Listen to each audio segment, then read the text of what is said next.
الرحمن الرحیم والصلاة والسلام علی اشرف الانبیاء والمرسلین وعلی آلہ وصحبہ اجمعین۔ پچھلے میں نے کچھ پڑھا کر کے بہت کچھ چھوڑ دیا تھا آپ لوگوں کے لیے وجوہ نظائر میں، اور یہ کہا تھا کہ وہاں انہوں نے جو معنی لکھا ہے وہ معنی کو آپ سیاق و سباق سے دیکھیں گے تو آپ کو سمجھ میں آ جائے گا۔ یہ بھی سمجھ میں آ سکتا ہے کہ یہاں جو معنی انہوں نے گنائے ہیں اس کے علاوہ بھی معنی ہو سکتے ہیں، کوئی حتمی صورت نہیں ہے۔ بات سمجھ میں آ گئی؟ پہلی بات تو یہ ہے کہ آپ سیاق و سباق سے معنی کی تعین کریں گے۔ کوئی معنی اگر نکل کے آ رہا ہے سیاق و سباق سے، کبھی ایسا ہی ہو سکتا ہے کہ سیاق و سباق سے کچھ اور معنی آ رہا ہوگا اور حقیقت کے بعد سے کچھ اور معنی سمجھ میں آ رہا ہوگا۔ تو مفسرین کی رائے مختلف آپ کو نظر آئیں گی۔ یہاں جو بھی انہوں نے بیان کیا ہے وجوہ نظائر کے ضمن میں، وہ باتیں ایسی ہیں جو کسی نہ کسی جیسے ٹھیک ہے۔ ممکن ہے کتاب میں آپ دیکھیں گے کنز ایمان دیکھ لیا، کچھ اور دیکھ لیا تو وہاں ترجمہ کچھ اور نظر آ رہا ہے، تو وہ کسی الگ جہت سے وہ ہے۔ یعنی کہ ایسا ہوگا کہ جو مفسرین کرام کی جو رائے ہے جس میں اتفاق ہے وہ معنی کی طرف سے ترجمہ ہو چکا ہوتا ہے۔ یہاں جو مثالیں پیش کر رہے ہیں کسی ایک قول کے مطابق انہوں نے پیش کر دیا جو آپ کو مل نہیں رہا ہے، ٹھیک ہے۔ یہ اس طرح کی صورتیں نکل سکتی ہیں، تو اس کو آپ تفصیل سے دیکھ لیجیے گا۔ کچھ کو میں نے بیان کیا، بہت کچھ میں نے چھوڑ دیا آپ لوگوں کے لیے۔ اب یہاں سے چلتے ہیں، فوائد سے کچھ بات پڑھتے ہیں۔ ایک عنوان ہے بیٹے، فصل فیما یحتاج الیہ المفسر، ایسے کچھ ہے الی معرفت المعانی، ایسے کچھ یار الی معرفت معانی الفاظ، ایسے کچھ ہیڈنگ انہوں نے ڈالی ہے اتقان کے اندر۔ اس میں تقریباً انہوں نے کم سے کم میں سمجھتا ہوں 310-12 صفحہ سے شروع ہے اور آخر تک ہے، یعنی 100 صفحے پر مشتمل انہوں نے ایک فصل کے اندر بہت شرح و بسط کے ساتھ ایک تفسیریں بیان کی، ان قواعد اصول و ضوابط کے بیان میں جن میں مفسر کو کیا اشد حاجت ضرورت ہے۔ یہاں پتہ نہیں کیوں ان کو نکال ڈالا گیا، کیونکہ نکال دے اگر اسی کو لکھتے تو 100 صفحے کی وہ چیز تھی کہا جاتی ہے تو زبدہ ہے نا۔ اس کی کچھ باتیں انہوں نے علم تعریف کے لیے ہو یا کچھ یہ دو چار باتیں انہوں نے بیان کر کے اس فصل کو انہوں نے کلوز کر دیا۔ وہاں جائیں گے اتقان کے اندر تو بڑی تفصیل کے ساتھ میں گفتگو پیش کریں۔ میرا ماننا ہے کہ اگر اس کو پڑھے بغیر شاید تفصیل میں اتنا مزہ نہ آئے گا، اس کو ضرور پڑھنا چاہیے۔ صفحہ نمبر 310-12 سے شاید شروع ہے، آگے پیچھے بھی ہو سکتا ہے، لیکن 400 تک کے مطلب جو بات کی گئی نا وہ اسی فصل کے اندر موجود ہے۔ اس کو اگر آپ لوگ دیکھ لو گے تو بہت مفید چیز ہے۔ اب کوشش یہ کریں کہ استاد صاحب کا نہج سیکھ جائے اور کتابوں کو حل کرنے کی طرف خود بہت جانے لے جائے۔ ایک ایک کر کے بچے کو قدم چلانا سکھاتے ہیں، سنبھلنا سکھاتے ہیں، کہ وہ چلنا بھی سیکھتا ہے، دوڑنا بھی سیکھتا ہے، سب کچھ کرنا سیکھتا ہے۔ ایسے ہی دستیات کا معاملہ ہے۔ آپ اپنے اساتذہ سے کیا سیکھیں؟ آپ حل کرنے کے طریقے کو جانیں، پوچھیں ان سے کیسے حل کرتے ہیں، کون سی کتاب کا سہارا لے رہے ہیں، ان سب چیزوں کو میں تو ساری کتاب بتا رہا ہوں آپ کو، فنون و افنان ہے، الاتصال القرآن ہے، کئی کتابیں بتا دیں آپ کو۔ اس میں دیکھیے آپ دھیرے دھیرے آپ کو سمجھ میں آنے لگے گا کہ یار اساتذہ پڑھاتے ہیں نو ڈاؤٹ اس میں فائدہ ہی فائدہ ہمارا، لیکن میں جو خود حل کر کے آ رہا ہوں نا اس میں دیر پائی والی صورت نظر آ رہی ہے۔ جو آپ نے حل کر لیا دھیرے کیا ہوگا، کہاں حل کرنے کا مادہ ہی پیدا ہوگا دھیرے۔ چلیے اس فصل میں کیا بیان کریں گے، یہ اپنا حاصل مطالعہ بیان کرنے جا رہے ہیں۔ کون؟ ابن فارس صاحب کی کچھ باتیں آئیں گی، اس کے بعد آگے نیچے آئے گا مغل طائی صاحب ہیں، اور الگ الگ ابن خالبیہ وغیرہ دیگر مصنفین کی بہت ساری باتیں جو ان کے حاصل مطالعہ سے سمجھ میں آیا، جنہوں نے یہ بات لکھی کہ قرآن کریم میں یہ لفظ جہاں بھی آیا اس معنی میں آیا ہے سوائے چند معنی کے علاوہ، تو کس قدر گہرائی سے انہوں نے قرآن شریف کا مطالعہ کیا تھا۔ یہ بتا دے رہے ہیں کہ یہ لفظ ورا ہے قرآن شریف میں ہر جگہ کس معنی میں استعمال ہوا ہے۔ اس سے سمجھ میں آتا ہے کہ ہمیں قرآن شریف کتنا پڑھنا چاہیے۔ ترجمہ بھی نہیں پڑھتے ہیں، یہ چیز آئے کہ ترجمہ کے اندر خوبیاں دیکھنے کے لیے اس کو چیک کریں، جانچ کریں، تفسیر کو دیکھیں وغیرہ۔ اس جیسے بھی ہمیں کچھ سوچنا ہی ذرا سا، سنتے رہیں گے تو کام نہیں، آپ کا کام سننا تھوڑی، عوام کا کام ہو سب، عوام کو سنائیں، تفسیر وغیرہ ہو گیا ختم۔ آپ کیا کریں، غور و خوض بھی تو کریں، اس میں توجہ تو دیں آپ۔ چلیں تو فصل میں کیا بیان کرنے جا رہے ہیں، اس میں ہر مصنف کی چند مصنفین کے رائے کو پیش کریں گے۔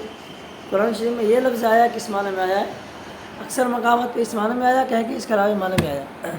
آخر میں یہاں لکھا ہے قالا ہے، قالا، اور اس کا جواب آگے آ رہا ہے قل، تو آخر میں آیا، قل تو دیکھو سب سے آخر میں، اس فصل کے آخر میں دیکھیے قل تو ہے ادھر 59 میں، وہاں جا کر کے امام جلال الدین سیوطی تنبیہ کر رہے ہیں کہ جو بات ابھی آپ پیچھے پڑھے ہیں اب وہ سب کے سب کیا ہے، اکثری ہے، اغلبی ہے، حتمی نہیں ہے کہ کلیہ ہو جائیں، ایسا کچھ نہیں لکھا ہے۔ واکثر هذه المسائل التي ذكرها هؤلاء بقولهم كل شيء في القرآن كذا فهو كذا انما خرج مخرج الغالب، لکھا ہے۔ اکثر یہ صورت حال ہے۔ تو آپ کو سوال کا جواب بھی مل گیا، آپ کو پوری فصل کے بارے میں بتانا کیا چاہ رہا ہوں، میں نے آپ کو عرض کر دی۔ چلو دیکھو بٹافٹ، اب بھی یہاں پہ بھی وہی کروں گا، حل کر کیا ہو تم لوگ۔ چلیں، قال ابن فارس فی کتاب الافراد، ان کی کتاب کا نام ہے شاید افراد و کلمات القرآن العزیز۔ کیا نام ہے؟ افراد و کلمات القرآن العزیز۔ یہ 9 صفحے کا رسالہ ہے، صرف کتنے صفحے کا؟ اور اس میں تقریباً انہوں نے 35 سے 36 مثالیں پیش کی ہے۔ اس میں یہ لفظ جہاں بھی آیا ہے اس معنی میں استعمال ہوا ہے۔ 36-37 الفاظ ہیں جن کے بارے میں کہا کہ قرآن شریف میں یہ معنی میں استعمال ہوا ہے، یہاں چند مقامات کا استثناء کرتے ہوئے 9 صفحے کے رسالے میں اتنا کچھ کمانا انہوں نے کر کے، جس کو آج اتقان کے اندر جگہ مل رہی ہے۔ کام تھوڑا ہی کریں، کمیت کے اعتبار سے کم ہو لیکن کیفیت کے اعتبار سے کیا ہو، وہ شاندار ہو تو اس کو سراہا جاتا ہے، کوئی مسئلہ نہیں اس کا۔ چلیں دیکھیے، ابن فارس نے اپنی کتاب افراد کا، جس کا نام کیا، افراد و کلمات القرآن العزیز کے اندر لکھا ہے کیا ہے، کل ما فی القرآن من ذکر الاسف، یہ کیا ہے، فمعناہ الحزن الا فلما آسفونا۔ قرآن کریم میں جہاں کا لفظ اسف کا ذکر آیا ہے تو وہاں اس کا معنی کیا ہے، حزن و غم کے معنی میں، مگر کیا آسفونا کو چھوڑ کر، فلما آسفونا اس کا معنی کیا ہوتا ہے، فلما آسفونا تقمنا منہ، آیا ہے انتقام کا لفظ بتا رہا ہے کہ آسفونا مطلب افسوس والا معنی میں نہیں آئے گا، آگے آ رہا ہے سیاق سے۔ اس میں کیا انہوں نے کہا، اس کا معنی ہے کہ انہوں نے کیا کیا، جب ہمیں غصہ دلایا تو ہم نے پھر کیا کیا، اس کا انتقام بھی لیا۔ تو سیاق آیت سے دیکھ رہو، آصف کا ترجمہ کہ اسف ہو یا آصف ہو، اس مادے سے جو بھی آ جائے آگے یہ مان کریں گے، وہی مادہ ہو چاہے وہ مجرد سے ہو جائے مزید سے ہو، یہ نہیں دیکھیں گے، اس کو ہر ایک کو بیان کریں گے۔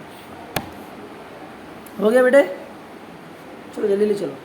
وکل ما فی من ذکر البروج فہی الکواکب الا ولو کنتم فی بروج مشیدہ، اور ہر وہ قرآن شریف میں جہاں کہ بھی لفظ کیا بروج کا ذکر آیا ہے تو اس سے مراد کیا ہے، ستارے ہیں، سوائے کیا ہے، وَلَوْ كُنتُمْ فِي بُرُوجٍ مُشَيَّدَةٍ کہ کیوں، اس سے مراد کیا ہے، قصور مطلب قلعے، طوال طویل کی جمع، حسینہ مطلب مضبوط، مضبوط لمبے قلعے مراد ہیں اس سے، ٹھیک ہے۔ اگر تم مضبوط لمبے قلعوں میں بھی رہ جاؤ گے تو بھی کیا ہو جائے گا، اینما تکون یدرککم الموت وَلَوْ كُنتُمْ فِي بُرُوجٍ مُشَيَّدَةٍ، بروج کا مطلب آسمان میں چڑھ جائے گا، کون جائے گا آسمان۔ وَكُلُّ مَا فِيهِ مِن ذِكْرِ الْبَرِّ وَالْبَحْرِ، بر و بحر جہاں کے بھی قرآن شریف میں موجود ہو، اس سے مراد کیا ہے، بحر سے مراد پانی ہے اور بر سے مراد مٹی ہے، خشک مٹی ہے، مگر کیا ہے، فساد ہے نا، ظہر الفساد فی البر والبحر بما کسبت ایدی الناس، اس سے مراد کیا ہے، پر مراد بھی البری ہے، اس سے مراد جنگل ہے اور آبادی ہے، یعنی کیونکہ کہ فساد جو ہے بر و بر میں ظاہر ہو گیا تو بھیا سمندر کے اندر جو ہے کیا ہے، ایک معنی یہ بھی لے سکتے ہیں، کوئی دیگر تفسیروں میں بات بھی موجود ہے، یہ خشک و بر میں فساد برپا ہو گیا، یعنی خشکی میں بھی ہو گیا اور بری میں حقیقی کے معنی میں دونوں استعمال ہوا ہے۔ بندہ جب گناہ کرتا ہے تو اس کے گناہ کے اثرات کیا ہوتے ہیں، اس تک ہی محدود نہیں ہوتے ہیں۔ ایک بندہ نماز نہیں پڑھ رہا ہے، بے نمازی کا اثر اسی تک نہیں رہتا، دوسرے تک بھی جاتا ہے۔ اگر وہ بے نمازی بندہ کسی گھر کی طرف جھانک لے تو روایت میں موجود ہے کہ 40 دن کے لیے برکت اڑ جائے، یا اس طرح کی روایت موجود ہے۔ اور وہ بندہ بے نمازی والا اسی گھر میں رہے تو بتاؤ کون سی برکت آئے گی۔ تو اس کی کیا ہوتی، نحوستیں متعدد ہوتی رہتی۔ اتنے گناہ ہم لوگ کر لیے کہ آپ یہ خشکی سے جا کر کے کہاں چلے آ رہے ہیں، سمندر تک پہنچو، ممکن ہے، جانور بھی تباہ و برباد ہو رہے ہیں ہماری وجہ سے۔ جی ہاں، چلیں، دوسرا معنی وہی جنگل اور آبادی کے معنی میں لیا جا سکتا ہے، ایک الگ تفسیر کے اعتبار سے۔ وَكُلُّ مَا فِيهِ مِنَ الْبَالِ، جہاں کہ بھی قرآن شریف میں بال آیا اس سے مراد کیا ہے، یہ شوہر کے معنی میں ہے، مگر قرآن ایک جگہ ہے اتدعون بالا وتذرون احسن الخالقین، 23واں بارے میں، اور وہ صنم، اس سے مراد کیا ہے، بت مراد ہے۔ اور ہر وہ جہاں پہ کیا لفظ دہز آیا ہے، یدحضون قرآن شریف میں ہے، اس سے مراد کیا ہوتا ہے، باطل، مگر جہاں قرآن شریف میں مدحضین آیا ہے، میں نے پہلے بتایا تھا نا، چاہے مجرد ہو یا مزید ہو، مادہ ایک ہی ہو تو اس کے بارے میں یہ کلام کریں گے۔ دہز کیا مجرد سے ہے، قرآن شریف میں آیا یدحضون، کہیں آیا کہ نہیں آیا، 25واں بارہ میں شاید 34 صفحے میں دیکھنا۔ اچھا لیکن یہ کہ فقان من المدحضین میں یہ کیا اس کا معنی ہے مقروعین، قرآن اندازوں میں سے ہو گئے، یعنی قرآن اندازی کیے جانے میں سے کیا ہو گئے، قرآتوں سے ہے مقروعین، یہ قرآن اندازوں میں سے یہ ہو گئے، اندازہ کرنے والا میں کیے جانے میں سے ہو جائیں گے۔ وکل ما فیہ من الرجم، جہاں کا بھی قرآن شریف میں رجم کا لفظ آیا اس کا مطلب اس سے مراد کیا ہے، قتل ہے، سوائے الارجمن کا، تو رجم سے کیا آ گیا، ارجمن، مجرد سے پہلے ماضی لے لو یا فعل سے کوئی لے لو سب چلے گا، رجم موجود ہے، اس کا معنی ہے کہ لاشتمنا ہے، لاشتمنا ہے، ٹھیک ہے، لافعلن، لاشتمنا، ایسے ہے رجم بالغیب یعنی ظنم بالغیب، رجم بالغیب کا اردو میں ترجمہ کہتا ہے اٹکل بچو، جو سمجھ آیا وہ بول دیا، ہانکنے کے بارے میں، پھینکنے کے بارے میں۔ جہاں کے بھی قرآن کریم میں شہید کا لفظ آیا ہے، کلو شہید فیہ فی القرآن غیر القتلى فمن یشہد فی امور الناس الا، قرآن شریف میں شہید قتل کے لعنی قتل کیے جانے والے لوگوں کے علاوہ میں جہاں کہیں بھی لفظ شہید آیا ہے، مطلب جہاں شہید کو جو لوگ قتل کیے گئے رائے خدا میں ان کے بارے میں اگر شہید کا لفظ آیا تو بات اسی معنی میں، اس کے علاوہ جو ہے وہ کس معنی میں استعمال ہوا ہے، تو فمن یشہد فی امور الناس، تو قتل کے علاوہ قرآن شریف میں جہاں کا لفظ شہید آیا ہے تو وہ آیا ہے لوگوں کے معاملات میں گواہی دینے کے معنی میں آیا ہے، سوائے کس میں وَادْعُوا شُهَدَاءَكُمْ، یہاں کس معنی میں استعمال ہوا ہے، شرکاءکم، سمپل بات ہے، شہید اشہد کا معنی کیا ہوتا ہے، شہادت پانا بھی ہوتا ہے اور گواہی دینے کا ایک معنی بھی آتا ہے، تو جہاں کیا ہے شہادت پانے والا معنی ہو وہاں پہ بھی ٹھیک ہے، گواہی دینے کی باری بات ہوگی وہاں پہ بھی کیا ہے ٹھیک ہے، شہید اشہد شہوداً گواہی دینا، شہادتاً مطلب وہی انتقال کر جانا، دونوں بات سے سمجھ میں آ رہا ہے، لیکن کہیں کہیں کیا ہو جاتا ہے یہ اپنے شرکاء کو بلاؤ، اس کو بھی کیا کہا، شہداء کہا گیا، اس کی وجہ یہ ہے کہ جس کی تم عبادت کرتے ہو اس کو کیا ہونا چاہیے، باخبر ہونا چاہیے، نہیں ہونا چاہیے، اور گواہ دینے والا کیا ہوتا ہے، باخبر ہوتا ہے، اس معنی کے اعتبار سے بھی کیا ہو گیا، جس کی یہ عبادت کیا کرتے تھے ان کو شہداء کہا گیا ہے، یہ کہنے کے مطابق دکھاؤ تھوڑا بہت آپ کو سمجھ میں آئے گا کیوں کہا گیا علم اللغت کے اعتبار سے۔ چلو جہاں کہیں بھی قرآن کریم کے اندر اصحاب النار ہو اس سے مراد کیا ہے، اہلها یعنی جہنمی لوگ مراد ہے، سوائے کس کے، وما جعلنا اصحاب النار الا ملائکہ، کہ ہم نے جہنم والوں کو نہیں بنایا، جہنم والوں کو مطلب جہنم کے اندر جو امور انجام دینے والے فرشتے ہیں، فرشتے کیا کہیں گے، پکڑ کے کبھی کس کو آگ کے جوتے بنا رہے ہوں گے، تو سب کیا اصحاب النار سے مطلب جہنم کے مالک ہیں، جہنم کی کیا ہے، یہ سب امپلائی ہیں، المراد خزانہ، تو اس سے مراد کیا ہے، خازن ہے، خازن جنت، قرآن شریف میں نا خزانتها علم یاتکم، سورہ ملک میں پڑھتے ہو آپ، وَكُلُّ نَبَإٍ فَهُوَ خَبَرٌ إِلَّا فَعَمِيَتْ عَلَيْهِمُ الْأَنْبَاءُ، ہر وہ خبر کیا ہے، ہر خبر کس معنی میں ہے، یہ خبر ہی کے معنی میں، ہر نبأ کا لفظ کس معنی میں ہے، يَسْأَلُونَكَ عَمَّا يَتَسَاءَلُونَ عَنِ النَّبَإِ الْعَظِيمِ، سوائے فَعَمِيَتْ عَلَيْهِمُ الْأَنْبَاء، یہاں پہ کس معنی میں استعمال ہوا ہے، انباء سے مراد، تو ان پر کیا ہے، خبریں کیا ہو گئی، نابینا ہو گئی، نہیں بتا کیا ہوگا، دلیلیں چھپ گئی، روپوش ہو گئی، روپوش ہو کے معنی میں آئے گا، دیا ہے کہ فَهِيَ الْحُجَجِ، کس کے معنی میں یہ دلیل کے معنی میں، ایک لفظ آتا ہے حجج، قرآن میں ثمانیہ حجج، اس کو حجج مت پڑھنا، وہ حجتوں سے لیا گیا ہے، وَلِلَّهِ عَلَى النَّاسِ حِجُّ الْبَيْتِ، اب ایک علم لغت کی بات آپ کو بتا دیتا ہوں، ابھی دیکھ رہا تھا میں معجم الغنی یا معجم اللغت کیا ہے، معجم اللغت المعاصرہ ایسے بولے، اس میں لکھا ہے کہ حجتن کو سال کے معنی میں اس لیے لیا جاتا ہے کہ حج بھی کیا ہوتا ہے، سال میں ایک مرتبہ ہوتا ہے، اس بنیاد پر کیا کیا سال کو بھی نام رکھ دیا گیا کیا، حجتن، اس کی جمع کیا آتی ہے، حجج آتی ہے، قرآن شریف میں ہے ثمانیہ حجج، کہاں ہے، علی ان تأجرنی ثمانیہ حجج، قال انی اريد ان انکحک احدی ابنتی ہاتین علی ان تأجرنی ثمانیہ حجج فإن اتممت عشرا فمن عندک، چلو ہو گیا، ارے یار یہ تو ایسے ہی پہ رہ گیا، چلو اچھا اب یہاں پہ آیا بیٹے دیکھو، اس کے بعد کیا ہے، وقال ابن خالوہ لکھا ہے، وقال ابن خالوہ لکھا ہے، یہ نام کیوں بیان کر رہے ہیں، کیونکہ ابن فارس کی جتنی بات تھی وہ ختم ہو چکی، اب یہاں سے دوغل لوگ ہیں، کیونکہ اس کی اتقان کے اندر انہوں نے بہت لوگوں کے تفسیریں بیان کی، ابن فارس کی زیادہ تفصیل ہے، انہوں نے کچھ اس کو بیان کر دیا، انہوں نے بھی لیا ان کی کچھ باتیں، کچھ باتیں کسی اور کی بھی لے رہے ہیں. دیکھو اب اس لیے نام کا انہوں نے ذکر کر دیا، مینشن کر دیا، ورنہ کیا ہوتا ابن فارس کی بات ہوتی تو نام ذکر نہیں کرتے، وہی بات چل رہی ہوتی. نام کیوں پیش کیا؟ یہ ابن فارس کے علاوہ دیگر لوگوں کی بات کو یہاں پہ پیش کرنے جا رہے ہیں. لیس فی القرآن بات بمعنی قبل، قرآن شریف میں کوئی بھی بات کا جو لفظ آیا ہے قبل کے معنی میں استعمال نہیں ہوا ہے سوائے ایک مقام کی، ایک جگہ کی. وہ کیا ہے؟ وَلَقَدْ كَتَبْنَا فِي الزَّبُورِ مِن بَعْدِ الذِّكْرِ. دیگر مصنفین نے یہاں کہا کہ یہاں بات اپنے حقیقی معنی میں استعمال ہے. ایک تفسیر کا ایک حوالے سے یہ معنی ہے یہاں جو ہے ذکر کرنا جا رہے ہیں. چلو آگے کیا ہے؟ کتاب میسر کے اندر کے اندر ایک بات موجود ہے، مغلطہ نے لکھی ہے. قرآن کریم میں ہم نے ایک حرف پایا، وہ بارک تعالیٰ کا ارشاد ہے. کیا ہے؟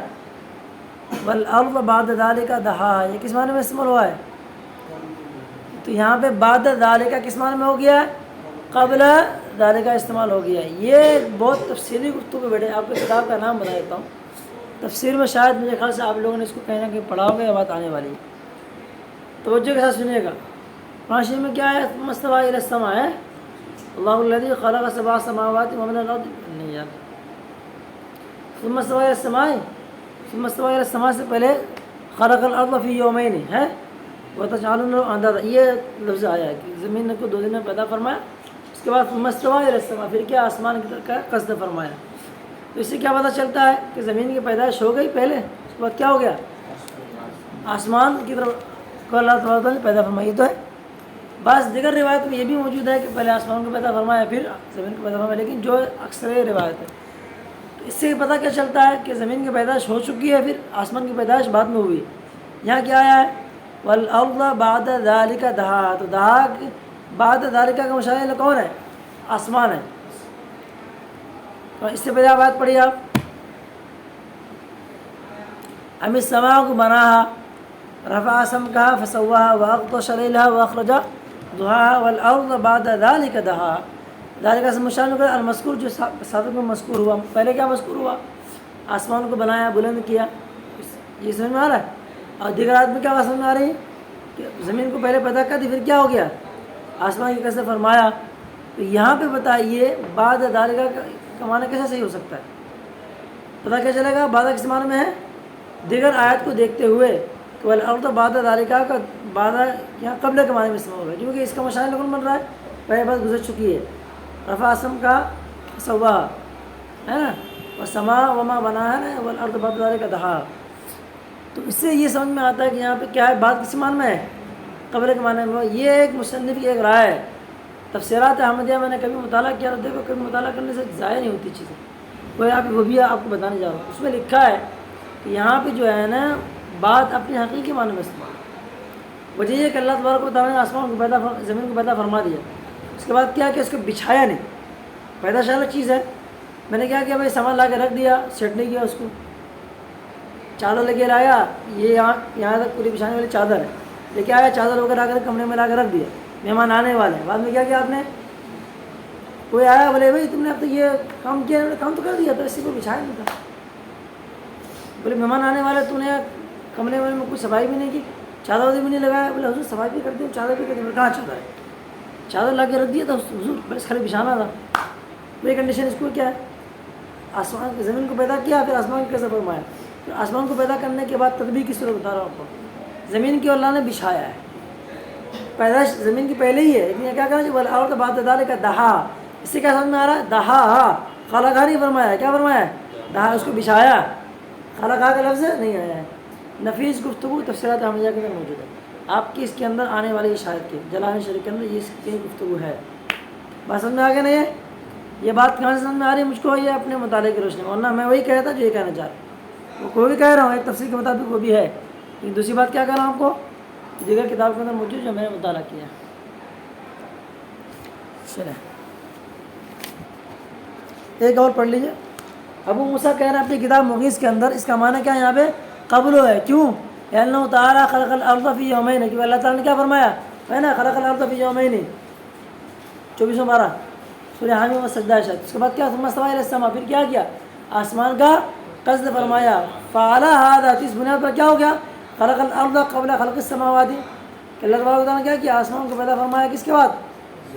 زمین کو پیدا فرمایا آسمان کی پیدائش کے قبل. میں کہہ رہا ہوں کہ نہیں، یہاں پیدائش کی بات ہی نہیں ہے، بلکہ کیا ہے، پیدائش کے بعد اس کو پھیلانے کی بات ہے۔ یہاں پہ کیا ہے، ہو سکتا ہے کہ اللہ تعالیٰ نے پیدا فرما دیا، جب اس کے بعد کیا آسمان کو پیدا فرمایا، پھر کیا آسمان کی پیدائش کے بعد زمین کو پھیلایا ہے۔ اس معنی میں کیا ہوتا ہے کہ لفظ وہاں پہ اپنے حقیقی معنوں میں مشتمل ہے۔ ایک یہاں پہ میں نے حاشیہ لگایا تھا بہت پہلے، لکھا ہے کہ اس میں لکھا ہوں اپنی کتاب کے اندر، نفیس توجیہ تفسیرات احمدیہ میں ہے، دیکھ لیں وہاں پر۔ بس سمجھ آ گیا آپ کو؟